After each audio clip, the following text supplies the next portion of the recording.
এই ভিডিওর মধ্যে মনে করেন যে ফোন করেছে তার হাত থেকে, এই ফোন ধরতে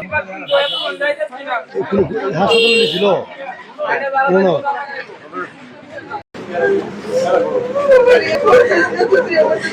দীপ্ত, আমাদের কাছে ছোট ভাই। সে গতকালকে আর্জেন্টিনার খেলা দেখছে, খেলা দেখার পর জিতার পরে সে আনন্দ উল্লাসের ছাদে উঠে এই আপনার ওই মানে ভিডিও করে ধারণ করছে এই মিছিলটা। ওই তাৎক্ষণিক সে তার ফোন পড়ে যায় হাত থেকে, তারপরে কারেন্টের এর সাথে বাড়িকে এই সিঙ্গারের উপর থেকে পড়ে যাচ্ছে সব।